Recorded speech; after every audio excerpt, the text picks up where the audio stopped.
Welcome back. आज हम करने वाले हैं बहुत important chapter which is D and F block elements. तो आपने पी ब्लॉक का वीडियो देखा होगा तो उसमें आपको काफ़ी हद तक समझ में आ गया होगा पी ब्लॉक एलिमेंट्स में जैसा हमने करा था उसी तरह का ट्रेंड जो रहेगा डी एन एफ में भी रहेगा, बट थोड़े बहुत जो है यहाँ पे एक्सेप्शन ज़्यादा रहेंगे क्योंकि डी एन एफ ब्लॉक है, राइट। तो डी एन एफ में थोड़ा एक्सेप्शन ज़्यादा रहेगा। चैप्टर जो है बहुत छोटा सा है, प्यारा सा है, इसे भी हम प्यार से करेंगे, समझ के करेंगे, राइट। तो वीडियो को स्टार्ट करते हैं। Block elements, D block elements हमारे पास कहाँ आते हैं? ये रहे हमारे पास डी ब्लॉक एलिमेंट्स, ठीक है। ये रहे हमारे पास सारे के सारे जो येलो कलर से आपके पास दिखाई दे रहे हैं डी ब्लॉक एलिमेंट्स। तो नॉर्मली जो है आपके पास हमने देखना है ये वाली सीरीज़, ठीक है, क्योंकि सब में क्या रहेगा, सेम ही रहेगा चीज़ें, है ना। तो किसी में अलग होगी तो हम बिल्कुल उसके क्वेश्चन करेंगे, है ना। यहाँ पर हम बेसिकली इस वाले को देखने वाले हैं क्योंकि जो चीज़ें रहेंगी इसी ग्रुप के अंडर हमने देखना है। यहीं पर जो इस वाले ग्रुप है ग्रुप 4, ठीक है, ये वाला ग्रुप 4 होगा। आपको देखिए यहाँ पर ये ग्रुप 1 हो जाएगा, उसके बाद ये हो जाएगा 2 और ये 3 और ये वाला हमारे पास क्या आ जाएगा, 4th आ जाएगा ग्रुप, है ना। ये 4th ग्रुप है जहाँ पे हमारे पास स्कैंडियम, टाइटेनियम, वेनेडियम, क्रोमियम है,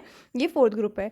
तो हमने इसी ग्रुप के अलॉन्ग हमें देखना है डी ब्लॉक एलिमेंट्स, ठीक है, क्योंकि चीज़ें जो होंगी सबकी सेम रहेंगी। इन सभी के में आउटर मोस्ट में इलेक्ट्रॉन कहाँ पड़ रहा होगा, इलेक्ट्रॉन पड़ रहा होगा डी ब्लॉक में, इसीलिए इनका नाम क्या रख दिया है हमने, नाम इसका रख दिया हमने डी ब्लॉक एलिमेंट्स। अब इसके एक बार क्या करते हैं, इलेक्ट्रॉनिक कॉन्फ़िगरेशन देखते हैं एक एक करके, तब आपको और अच्छे से समझ में आएगा ये चीज़। तो सबसे पहले हम क्या करते हैं, इसका एक निमोनिक याद करना पड़ेगा आपको, जिससे कि आप क्या करेंगे, हमेशा आपको ये रहेगा क्योंकि ये 20 के बाद वाले एलिमेंट्स हैं, तो 20 के बाद वाले एलिमेंट्स को याद आपको होना चाहिए। अगर नहीं याद है तो बहुत सिंपल सा एक निमोनिक आता है, उसको हम इसकी हेल्प से क्या करेंगे, इसको लर्न करेंगे। तो निमोनिक है एक सिंपल सा, स्कूटी VCR, समझ रहे होंगे, स्कूटी VCR में फीकोनिकुजन, स्कूटी VCR में फीकोनिकुजन, ये जो आपके पास है स्कूटी VCR यानी कि scandium, titanium, vanadium, chromium, manganese, ferrous, cobalt, निकल, कॉपर, जिंक, ये जो हैं ये सब के सब आपको ये सीरीज़ याद होनी चाहिए, सीरीज़ का निमोनिक याद होना चाहिए, है ना। जब आपको ये पूरा अच्छे से याद होगा तो आप इनका आराम से एटॉमिक नंबर भी आप निकाल सकते हैं, और इनका अगर आपके पास इलेक्ट्रॉनिक कॉन्फ़िगरेशन, क्योंकि हमें बार बार निकालनी पड़ती है, तो इलेक्ट्रॉनिक कॉन्फ़िगरेशन के लिए हमें इन सब के एटॉमिक नंबर्स याद होने चाहिए। तो सिंपल सा है इसका, स्कूटी VCR में फीकोनिकुजन, है ना। तो आपको बस क्या करना है, फिर काउंट कर लेना है कि कहाँ पे कौन सा आ रहा है, और इजीली आप उसका क्या कर सकते हैं, एटॉमिक नंबर फाइंड आउट कर सकते हैं। तो अब हम देख रहे हैं डी ब्लॉक एलिमेंट्स, जिसे हम क्या कहते हैं, ट्रांजिशन एलिमेंट्स भी। तो ट्रांजिशन एलिमेंट्स इन्हें क्यों कहते हैं, ये आपको तब पता चलेगा जब हम इनकी इलेक्ट्रॉनिक कॉन्फ़िगरेशन को पूरा का पूरा भरेंगे। तो एक बार हम क्या करेंगे, एक बार इलेक्ट्रॉनिक कॉन्फ़िगरेशन करने वाले हैं, उसके बाद हम समझेंगे what are basically the transition elements. तो अब देखेंगे हम डी ब्लॉक एलिमेंट्स के इलेक्ट्रॉनिक कॉन्फ़िगरेशन। तो हमने अभी जैसे कि देखा हुआ है, ठीक है, मैंने आपको इसका निमोनिक बताया है, स्कूटी VCR में फीकोनिकुजन, ठीक है। तो इस निमोनिक के हिसाब से हम चलेंगे और इसका क्या करेंगे, इलेक्ट्रॉनिक कॉन्फ़िगरेशन देखेंगे। तो सबसे पहले हमारे पास आ जाता है स्कैंडियम, है ना। तो एक एक करके देखते हैं। सबसे पहले स्कैंडियम, फिर हमारे पास है टाइटेनियम, फिर हमारे पास है वेनेडियम, फिर हमारे पास है क्रोमियम, फिर हमारे पास है मैंगनीज, है ना। तो पहले हम इनके देख लेते हैं एक बार जल्दी जल्दी से। तो स्कैंडियम जो है हमारे पास, उसके हमारे पास एटॉमिक नंबर कितना होता है, एटॉमिक नंबर होता है 21। तो 21 के लिए अगर हम सबसे पहले अगर 21 के लिए लिखें तो बाकी तो इसके ग्रुप हैं, एक एक करके एक और एड ऑन होते रहेगा, है ना। तो एक एक करके एड ऑन होते रहेगा, तो कुछ दिक्कत वाली बात तो है नहीं, तो हम बस एक के लिए लिखेंगे और बाकी के लिए तो हमें लिखने की ज़रूरत नहीं होगी, ठीक है। तो सबसे पहले देखिए क्या करेंगे हम, 1s2, 2s2, 2p6, 3s2, 3p6 और फिर 4s2, 3d1। तो यहाँ तक आप देखिए, यहाँ तक 10 हो गए, है ना, फिर यहाँ तक फिर 10 हो गए, यानी कि 20 और ये हो गया 1, है ना। तो 21 हमारे पास इसमें इलेक्ट्रॉन्स हमने फिल कर दिए। और इसे सिंपली कैसे लिख सकते थे हम, और हम इसे लिख सकते थे आर्गन 18 देन 4s2, 3d1, है ना। आर्गन 18 तक, यानी कि हमारे पास जो भी नॉर्मल गैस हमारे पास लास्ट आ रही है उस तक हम लिख सकते हैं, और उसके बाद नॉर्मली हम इसकी लिख सकते हैं, है ना। तो बाकियों की हम क्या करेंगे, हम ऐसे लिख देंगे सिंपल ढंग से, यानी कि आर्गन 18, 4s2, 3d1 है। तो नेक्स्ट वाले का क्या हो जाएगा, इसका है टाइटेनियम, टाइटेनियम होता है 22, वेनेडियम होता है 23, बस इसी तरह से चलता रहेगा 24, 25, है ना। तो अब इसका लिखना बहुत ईजी हो जाएगा हमारे लिए, बस हमें क्या करना है, एक इलेक्ट्रॉन एड ऑन करते जाना है, ओके। तो एक और इलेक्ट्रॉन ऐड ऑन करते जाइए, यहाँ पर हो जाएगा आर्गन 18, 4s2 कितना हो जाएगा, ये 22 है, तो ये 3d कितना हो जाएगा यहाँ पे, 3d2, ठीक। उसके बाद ये 23 है, बिल्कुल सेम रहेगा, आर्गन 18 4s2 3d3। फिर हमारे पास है 24 यानी कि आर्गन 18 4s2 3d4। फिर हमारे पास है मैंगनीज का, ठीक है। अब यहाँ पे देखिए क्रोमियम में हमारे पास क्या चीज़ आती है, यहाँ पे एक चीज़ आती है, यहाँ पर एक चेंज आता है इसकी इलेक्ट्रॉनिक कॉन्फ़िगरेशन में। ये जो यहाँ पर आई है इसकी इलेक्ट्रॉनिक कॉन्फ़िगरेशन, ये एक्सपेक्टेड इसकी इलेक्ट्रॉनिक कॉन्फ़िगरेशन होती है, बट एक्चुअली इसकी इलेक्ट्रॉनिक कॉन्फ़िगरेशन ये नहीं होती है, ठीक है। तो ऐसा क्यों होता है, ये आपने रीज़न पहले भी पढ़ा होगा, बट अगर नहीं पढ़ा है तो इट्स वेरी इजी। देखिए यहाँ पर क्या होता है, क्रोमियम में एक्सेप्शन होता है। सबसे पहले तो यहाँ पर आपको दिखाई दे रहा होगा, यहाँ पर क्या है 3d4 है अभी और यहाँ 4s2 है ना। तो होता क्या है, यहाँ पर 4s में से एक इलेक्ट्रॉन जंप करता है और इसमें आ जाता है, यानी कि 3d में आ जाता है। तो अब इसकी जो इलेक्ट्रॉनिक कॉन्फ़िगरेशन होती है वो बन जाती है आर्गन 18, क्रोमियम की बात कर रही हूँ मैं, आर्गन 18 4s। अब कितना हो जाएगा, एक इलेक्ट्रॉन 3d में जंप होगा, 4s1 3d5। तो अब जो है 3d5 हो गया है। हाफ फिल्ड इलेक्ट्रॉनिक कॉन्फ़िगरेशन जो होती हैं स्टेबल होती हैं, हम जानते हैं। तो उसकी स्टेबिलिटी के लिए ये जो होता है हमारे पास 4s वाला इलेक्ट्रॉन जंप कर जाता है 3d वाले में, है ना। और इससे क्या हो जाता है, ये और ज़्यादा स्टेबल बन जाता है। Half filled configurations are more stable, हम जानते हैं, है ना। हाफ फिल्ड और फुल फिल्ड जो होती हैं बहुत स्टेबल होती है। तो फुल फिल्ड बनाने के लिए और हाफ फिल्ड बनाने के लिए ये क्या होता है, 4s का इलेक्ट्रॉन 3d में जंप करता है और 3d को हाफ फील्ड बना देता है, इसकी कॉन्फ़िगरेशन को क्या कर देता है, हाफ फील्ड बना देता है। बट हम एक्सपेक्ट करते हैं कि ये इसकी जो है इलेक्ट्रॉनिक कॉन्फ़िगरेशन होनी चाहिए, बट ऐसी नहीं होती है। इसकी इलेक्ट्रॉनिक कॉन्फ़िगरेशन क्या होती है, आर्गन 18 4s1 3d, यहाँ पे लिख लीजिए आप, आर्गन 18 4s1 3d5। तो याद रखना हमेशा जब भी क्रोमियम का केस आता है तो ये एक्सेप्शन है। एक और एक्सेप्शन अभी आने वाला है ना। तो अगर आपके पास ऐसा एक्सेप्शन आता है तो आपको हमेशा ध्यान रखना है कि उसमें उसकी इलेक्ट्रॉनिक कॉन्फ़िगरेशन क्या होगी, ठीक है। अब मैंगनीज में चलते हैं। तो मैंगनीज में तो नॉर्मल ट्रेंड चलेगा, उसमें आर्गन 18 4s2 3d, कितना हो जाएगा अब ये 3d6, ठीक, 3d5, है ना, क्योंकि यहाँ पे 25 है, ये यहाँ तक तो 20 हो रहा है, ये कितना 25, तो ये हो गया आपके पास 25। अब अगर हम देखेंगे नेक्स्ट वालों का, नेक्स्ट वाले यानी कि हमारे पास क्या आएंगे, फीको नीकूजन, है ना, फेरस फी को कोबाल्ट नी कू सन, ठीक, ये आ गया आपके पास। फेरस का क्या होगा, 26 27 28, ठीक, 29 और फिर ये 30, राइट। तो यहाँ पर देखिए आप, इनकी इलेक्ट्रॉनिक कॉन्फ़िगरेशन क्या होगी, बिल्कुल वही चलेगी। आर्गन 18 से हम लिखेंगे यहाँ पर भी आर्गन 18 तक तो बिल्कुल सेम रहेगा। आर्गन 18 4s2 3d, यहाँ तक 20, यहाँ पर 6, सिंपल। उसके बाद 27 है तो आर्गन 18 4s2 3d7, ठीक है। उसके बाद हमारे पास है निकल, argon 18 4s2 3d8, argon 18 4s2 3d9। अब यहाँ पर ये देखिए, यहाँ पर भी हमारे पास आ गया है एक एक्सेप्शन, ठीक है। तो एक्सेप्शन यहाँ पर क्या है कि यहाँ पर भी बिल्कुल वही चीज़ होती है जो हमारे पास क्रोमियम के साथ हुई है। यहाँ जो एस का एक इलेक्ट्रॉन होता है वो जंप करता है, डी में आ जाता है और ये डी को 10 बना देता है और एस जो होता है 1 बन जाता है। तो इससे होता क्या है, इससे भी हमारी जो इलेक्ट्रॉनिक कन्फिग्रेशन होती है वो फुल फील्ड बन जाती है। जब अगर किसी का फुल फील्ड हो रहा होगा, स्टेबल मोर स्टेबल प्रोडक्ट बन रहा होगा, तो ऐसे में बनने में कोई दिक्कत थोड़ी ना है ना। तो ऐसे में कोई दिक्कत नहीं है और मोर स्टेबल भी बन रहा है, तो ऐसा प्रोडक्ट ज़्यादा बनेगा, क्यों बनेगा कि नहीं बनेगा। इसलिए कॉपर के केस में एक्सेप्शन होता है और एक्सेप्शन के चलते यहाँ पर 4s में कितने हो जाते हैं, 4s1 और यहाँ पर आ जाएगा 4s1 3d10, तो 10 हो जाएंगे हमारे पास। 3d में एक्सेप्शन है कॉपर का और क्रोमियम का, ये हमेशा आपको याद रखना है। क्रोमियम कॉपर में हमेशा एक्सेप्शन होता है।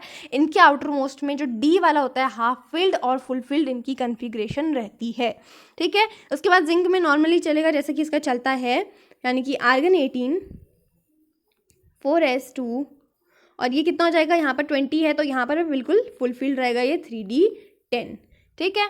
तो ये हमारे पास इसकी इलेक्ट्रॉनिक कॉन्फ़िगरेशन हो गई। अब जैसा कि मैं आपको बोल रही थी, है ना, कि यहाँ पर जो है सबसे मेन चीज़ इनकी जनरल इलेक्ट्रॉनिक कॉन्फ़िगरेशन क्या होती है। General electronic configuration of D block अगर हम देखें तो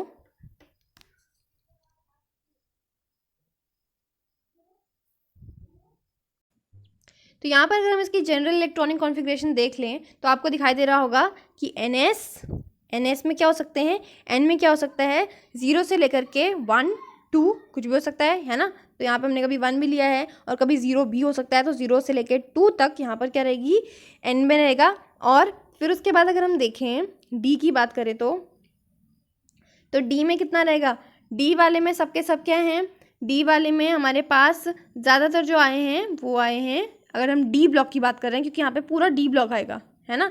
यहाँ पे हम सिर्फ इस ग्रुप की बात नहीं कर रहे, पूरे ग्रुप की बात कर रहे हैं। तो यहाँ पे पूरे ग्रुप में क्या कभी 3 रहेगा, है ना, और कभी कुछ रहेगा, कभी कुछ रहेगा, जो भी रहेगा। बट यहाँ पर क्या रखना है, हमेशा हमें ध्यान रखना है, यहाँ पर इसकी रहेगी N-1 जो भी यहाँ पे रहेगा, है ना, उसी से कम होगा। सो N-1 D, और D में 1 से लेकर के 10 तक कहीं भी इलेक्ट्रॉन्स यहाँ पर हो जाएंगे, ठीक है। तो इनकी इलेक्ट्रॉनिक कॉन्फ़िगरेशन क्या हो जाएगी, NS 0 से लेकर 2 तक। यहाँ पर हम बात, मैं आपको फिर से बता देती हूँ, यहाँ हम पूरे D ब्लॉक की बात करें, पूरे के पूरे D ब्लॉक की, ठीक है। तो N की वैल्यू जो भी रहेगी हमारे पास, जो भी आपके पास है, जैसे कि अभी हमारे पास थी, अभी का एग्जाम्पल देख रहे थे 4 ग्रुप का, जैसे हमारे पास 4 थी, है ना, अभी इसमें 4 था, SK में देख रहे थे 4 था हमारे पास। तो N क्या था हमारे पास, 3 था, है ना, N 3 था, यानी कि हम इसे क्या लिख सकते हैं, N-1 यानी कि 4-1, इसीलिए क्या है, 3 है। तो हम इसे N-1 भी लिख सकते हैं। तो जो भी हमारे पास N होगा, जैसे कि यहाँ पे 4 था, तो 4 से एक कम, यानी कि उससे जस्ट पीछे वाला ही तो ऑर्बिट होगा, है ना, जैसे यहाँ पर भी था, तो एक पीछे वाला ही तो होगा ऑर्बिट यहाँ पे AD का। तो यहीं पे सेम चीज़ है, N-1 ये रहेगा D का, और 1 से लेकर के 10 तक के इसके इलेक्ट्रॉन रहेंगे। तो जनरल इलेक्ट्रॉनिक कॉन्फ़िगरेशन में आपको ध्यान रखना है कि सिर्फ हमें क्या करना है, यहाँ पर सिर्फ 4th ग्रुप की नहीं लिखनी है, पूरे हमें लिखनी है 4th 5th 6th 7th जो हमारे पास ग्रुप है उन सब की हमें क्या लिखनी है, यहाँ पर इलेक्ट्रॉनिक कॉन्फ़िगरेशन को लिखना है, ठीक है। तो अब हम देखते हैं एक बार फिर से that what are D block elements. तो D block elements are those elements in which last electron enters the inner N-1 D subshell.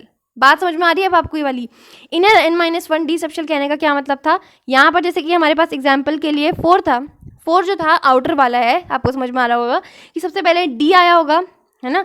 देखिए यहाँ पर, जैसे कि यहाँ पर हमारे पास है 3S 3P, फिर हमारे पास 3D आया होगा, उसके बाद हमारे पास क्या होगा, यहाँ पर 4S आया होगा। तो 4S के जस्ट अंदर क्या है, N-1 है ना, N-1 यानी कि यहाँ पे N की वैल्यू 4 थी और 4-1 यानी कि 3, N-1 उसके जस्ट पहले वाला यानी कि D वाला, और उसमें जो भी इलेक्ट्रॉन एंटर कर जाए उसे हम क्या बोलेंगे, D ब्लॉक एलिमेंट कहेंगे। इजी है ना। तो वही चीज़ यहाँ पर है लिखी हुई, तो ये बात हमेशा आपको मेंशन करनी होगी if you are describing D block elements, these are those elements in which last electron enters the inner N-1 D subshell, right. तो इतनी बात समझ में आ गई आपको। तो अब हमारे पास आ गया बहुत इंपॉर्टेंट क्वेश्चन जो कि मैं आपको बोल रही थी, that what are transition elements. तो ट्रांजिशन एलिमेंट्स वो एलिमेंट्स है, बहुत सिंपल है, जिनमें दो चीज़ें आपको याद रखनी है, दो चीज़ें। एक तो ये है कि उनका जो हमारे पास डी सबशेल होगा वो कम्प्लीटली फिल्ड जिनमें ना हो, है ना, जिनमें उनका जो लास्ट इलेक्ट्रॉन है आपका ये कम्प्लीटली आपका जो आपके पास उसके पास हमारे पास आउटर मोस्ट सबशेल है, डी सबशेल की बात कर रही हूँ मैं। डी सबशेल जो होगा अगर वो पार्शियली फिल्ड होगा, ठीक है, पार्शियली फिल्ड होगा, जैसे कि आप देख रहे हैं यहाँ पे 3D7 है, 3D6 है, 8 है ना, तो ये सब क्या है, पार्शियली फिल्ड है ना, इस तरह से पार्शियली फिल्ड है। तो यहाँ पर ये सब क्या है हमारे पास, सबके सब ये क्या है, ट्रांजिशन एलिमेंट्स हो जाएंगे।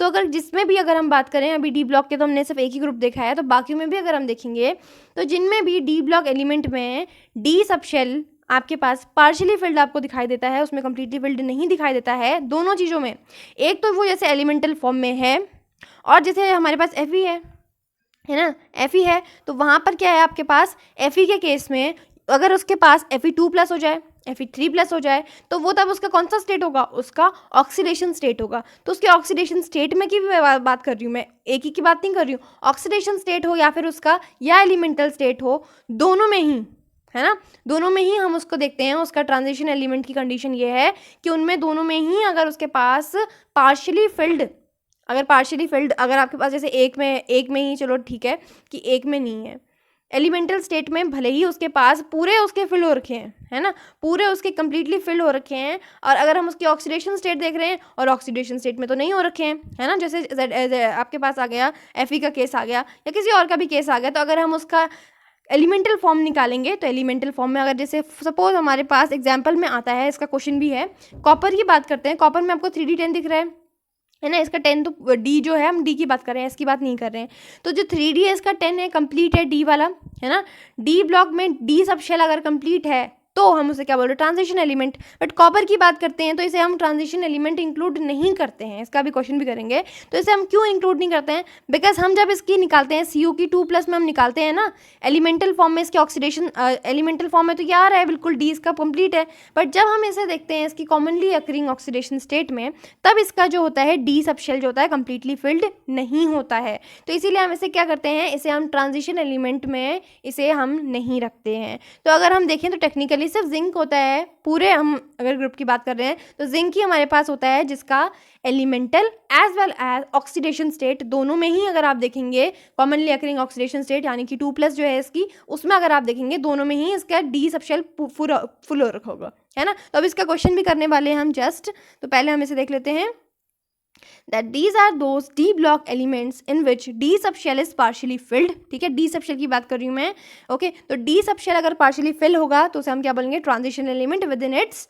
एलिमेंटल स्टेट, यानी कि जैसा कि वो है एलिमेंटल स्टेट, और and it's commonly occurring oxidation state. और जो उसकी कॉमनली अकरिंग, जैसे कि ज़्यादातर इसमें 2+ ही है ना, 2+ ही इनकी ज़्यादातर अगर देखें हम, तो 2+ वाली में अगर हम सबका देखें तो सिर्फ जिंक का ही निकलता है जो कि ऑक्सीडेशन स्टेट है या एलिमेंटल है। डी उसका सब शेल दोनों में ही कंप्लीटली फिल्ड हमें पाया जाता है। तो अब वो क्वेश्चन आगे है जिसको मैं आपको बता दी कि मैं अब आपको बताने वाली हूँ that what are transition elements. तो ट्रांजिशन एलिमेंट्स वो एलिमेंट्स होते हैं डी ब्लॉक एलिमेंट के, तो डी ब्लॉक को ही हम ट्रांजिशन एलिमेंट बोलते हैं। तो डी ब्लॉक के वो सारे के सारे एलिमेंट्स जिनका डी सब शेल जो होता है इनकम्प्लीटली फिल्ड होता है। तो आपको इनकम्प्लीटली फिल्ड वाले दिख रहे होंगे, तो जिनके इनकम्प्लीटली फिल्ड होते हैं डी सब शेल, उनको हम क्या बोलते हैं, उनको हम बोलते हैं ट्रांजिशन एलिमेंट्स। अब यहाँ पे इसकी 2 शर्तें हैं। एक तो ये है कि जैसा कि उसका एलिमेंटल फॉर्म है, जैसे कि यहाँ पर अगर हम देखें Zn की बात कर रहे हैं, ठीक है, तो Zn के केस में Zn का है 3D10, ठीक है, तो 3D10 यहाँ पे इसका फुलफिल्ड है। पर जब हम इसकी ऑक्सीडेशन स्टेट देखते हैं, ठीक है, ऑक्सीडेशन स्टेट देखते हैं Zn की, Zn2+ जो होती है इसकी कॉमनली अकरिंग ऑक्सीडेशन स्टेट जिसे हम कहते हैं 2+ यहाँ पर रहती है सबकी, तो Zn2+ में हम देखते हैं तो तभी भी ये फिल्ड रहता है, तभी भी Zn जो होता है Zn के केस में 3D10 आ रहा होता है ना। तो यानी कि इसका क्या मतलब हुआ कि चाहे इसका कॉमनली अकरिंग हो या एलिमेंटल फॉर्म है, दोनों में ही 3D10 है, दोनों में ही फुलफिल्ड है। तो यानी कि ये जो है ट्रांजिशन एलिमेंट नहीं हुआ। ट्रांजिशन एलिमेंट वो होते हैं चाहे उसका जो है आपके पास कॉमनली अकरिंग उसकी ऑक्सीडेशन स्टेट हो या एलिमेंटल फॉर्म, जैसे कि ये फेरस का कॉमनली अकरिंग है 3D6, तो ये इसमें क्या होगा, इसका पार्शियली फिल्ड होगा, D sub shell completely filled नहीं होना चाहिए। ठीक है, इतनी बात समझ में आ गई मेरी। तो अब इसका एक क्वेश्चन करने वाले हैं, जो मैं आपको बोल रही हूँ उनके हम क्वेश्चन भी करेंगे बिल्कुल एज इट इज़। एक बार से पढ़ लीजिए, these are those D block elements in which D sub shell is partially filled within its elemental state, और या फिर हम क्या कह सकते हैं, in its commonly occurring oxidation state. जो भी कॉमनली अकरिंग ऑक्सीडेशन स्टेट है उसमें भी और एलिमेंटल फॉर्म में, दोनों में ही उसके क्या होने चाहिए, आपके पास उसकी पार्शियली फिल्ड रहनी चाहिए उसकी डी सब शेल। तो एक में भी अगर पार्शियली फिल्ड है तो उसे हम क्या बोलेंगे, ट्रांजिशन एलिमेंट कहेंगे, है ना। इतनी बात समझ में आ गई मेरी। अब वही क्वेश्चन हम करने वाले हैं जो मैं आपको जस्ट अभी बोल रही थी। क्वेश्चन है why zinc cadmium mercury are not regarded as transition elements. तो जिंक कैडमियम मरकरी जब हम देखते हैं इनकी इलेक्ट्रॉनिक कॉन्फ़िगरेशन, जिंक का ले लेते हैं, जिंक होता है 30, लास्ट है 30 वाला होता है, ठीक है। अभी हम इसके एलिमेंटल स्टेट देख रहे हैं, ठीक है, इसको लिख लेते हैं एलिमेंटल स्टेट। एलिमेंटल स्टेट में है, तो एलिमेंटल स्टेट में इसकी इलेक्ट्रॉनिक कॉन्फ़िगरेशन क्या रहेगी, इसकी इलेक्ट्रॉनिक कॉन्फ़िगरेशन रहेगी आर्गन 18 4s2 3d10, है ना। फिर हमने क्या किया, जिंक का हमने ले लिया इसकी ऑक्सीडेशन स्टेट यानी कि 2+ में, Zn2+ में इसके इलेक्ट्रॉन कितने हो जाएंगे, 28 हो जाएंगे, है ना। और ये क्या है, इसकी ऑक्सीडेशन स्टेट OS, है ना। तो यहाँ पर जब हमने देखा इसका तो ये कितना निकला, आर्गन 18, ठीक है, आर्गन 18। अब क्योंकि 2+ है, जो 2 इलेक्ट्रॉन गए होंगे वो कहाँ से गए होंगे, S से गए होंगे, तो S से जब 2 इलेक्ट्रॉन गए तो S हो गया 0 और 3D जो होगा एज इट इज़ 10 रह जाएगा हमारे पास। तो आर्गन 18 4s0 3D 10 यहाँ पे हो गया। तो अब एक चीज़ आपको दिखाई दे रही होगी कि यहाँ पर भी 3D10 है, यहाँ पर भी ये 3D10 है, तो आपको दोनों के केसेस में क्या दिखाई दे रहा है कि ये क्या है, कंप्लीटली फिल्ड है, ठीक है। क्या है ये, कंप्लीटली फिल्ड, कंप्लीटली फिल्ड आपके पास जो है इसका d ऑर्बिटल रहता है, चाहे हम उसके एलिमेंटल स्टेट में देख ले चाहे ऑक्सीडेशन स्टेट में, हमें कहीं भी ऐसा नहीं मिला कि उसका पार्शियली फिल्ड हो। और अगर हमें पार्शियली फिल्ड दिखता है तो हम उसे ट्रांजिशन एलिमेंट कहते हैं, बट क्योंकि यहाँ पर इसका नहीं एलिमेंटल नहीं ऑक्सीडेशन, दोनों क्या है, इसके कंप्लीटली फिल्ड इसका डी सबशेल है, इसलिए हम क्या बोल रहे हैं, इसको हम इसे हम कंसिडर ही नहीं करते हैं ट्रांजिशन एलिमेंट के लिए। तो अगर हम कैडमियम मरकरी इनका भी देखते हैं तो इनका भी बिल्कुल सेम हाल होता है, इनको भी हम ट्रांजिशन एलिमेंट में इंक्लूड नहीं करते हैं। तो जिंक जो है आपको ध्यान रखना है, zinc cadmium mercury they are not transition elements, क्योंकि इनका elemental as well as oxidation state में डी जो सबशेल है हमेशा कंप्लीटली फिल्ड रहता है। इतनी बात समझ में आ गई। अगर आपको इसका स्टेटमेंट लिखना होगा तो स्टेटमेंट में क्या लिखेंगे आप, this is because they have completely filled D subshell in their elemental state as well as in its commonly occurring oxidation state, जो कि Zn2+ की बात कर रहे हैं, जो कॉमनली है, ठीक है। बाकियों में तो हो जाएगा कि इनकम्प्लीट आएगा, बट कॉमनली की अगर हम बात करते हैं तो जिंक के केस में दोनों में ही कंप्लीटली फिल्ड रहता है। नेक्स्ट हमारे पास क्वेश्चन आ जाता है, copper has completely filled D subshell in its elemental state yet it is regarded as a transition element, explain। तो जैसे कि हमने कॉपर का देखा था, कॉपर देखिए यहाँ पर हमारे पास कॉपर था, तो कॉपर का तो 3d10 है, तो इसे हम ट्रांजिशन एलिमेंट क्यों नहीं मान रहे हैं?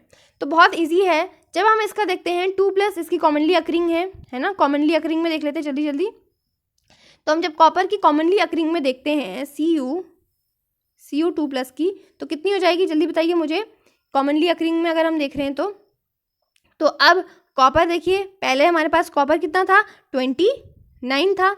अब जब हम इसमें से 2 माइनस कर देंगे तो अब हमारे पास कितने हो गए, 2 माइनस करने के बाद हमारे पास बच गए हमारे पास 27, है ना।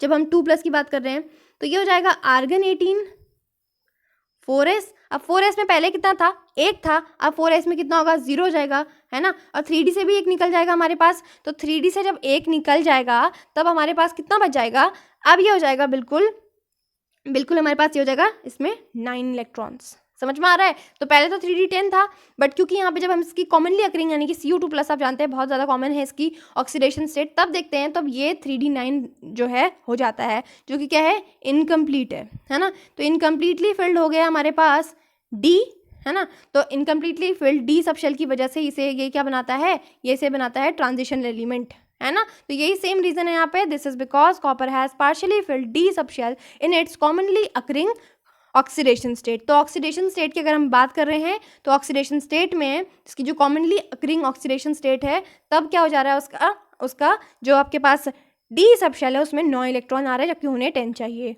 तो आज के लिए हम इतना ही करेंगे, मिलेंगे नेक्स्ट वीडियो में with the general trends in properties of transition elements. तो हम क्या देखेंगे, कुछ जनरल ट्रेंड देखने वाले हैं, प्रॉपर्टीज देखने वाले हैं। ट्रांजिशन एलिमेंट में हमारे पास ट्रेंड है जो आपको मैंने बताया पहले ही, थोड़ा सा यहाँ पर क्या रहेगा, थोड़ा सा एक्सेप्शंस बहुत रहेंगे यहाँ पर, तो आपको ध्यान से यहाँ पर चलना है। बहुत प्यारा चैप्टर है, आराम से हम करेंगे इसको, ठीक है। तो मिलेंगे नेक्स्ट वीडियो में, तब तक के लिए good bye and take care.